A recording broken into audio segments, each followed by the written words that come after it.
really fully become someone who works in fashion? I think there was a time when I first started having kids, and you have a family, so you have to start taking things a little bit more seriously. You stop thinking about next year, you think about the next 10 years and what that looks like. And I had been freelancing and starting small brands here and there. None of them really took off.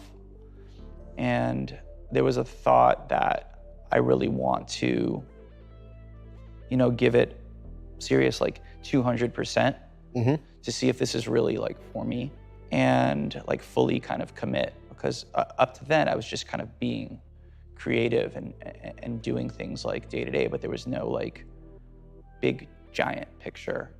I think by the time I had my third kid, we'd saved up enough money, and I was working on a project in my head that I started to make little things for, which would end up kind of being Amiri.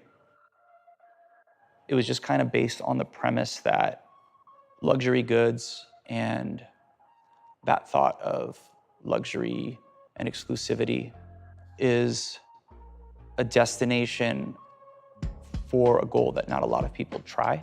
So instead of kind of just chasing, middle of the road things, I love to make special things. And if I just put more care into the materiality and the fabrications and the thoughtfulness, and then was able to have a platform to display those, it would be hard to kind of deny it. So I designed the first collection for Amiri in a basement in Hollywood.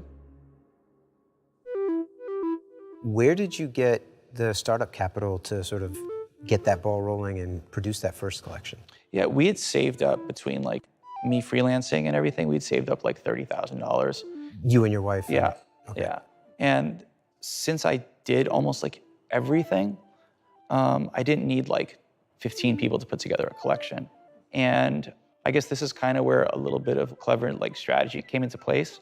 Instead of me walking into the store, I just had a few friends, each one knew the buyer. And I'd say, do me a favor, just mention this brand to them. Don't make a phone call, don't try to connect us on the phone, just mention it to them. So someone would be oh yeah, there's this brand Amiri, you should look into it. And they're oh sure.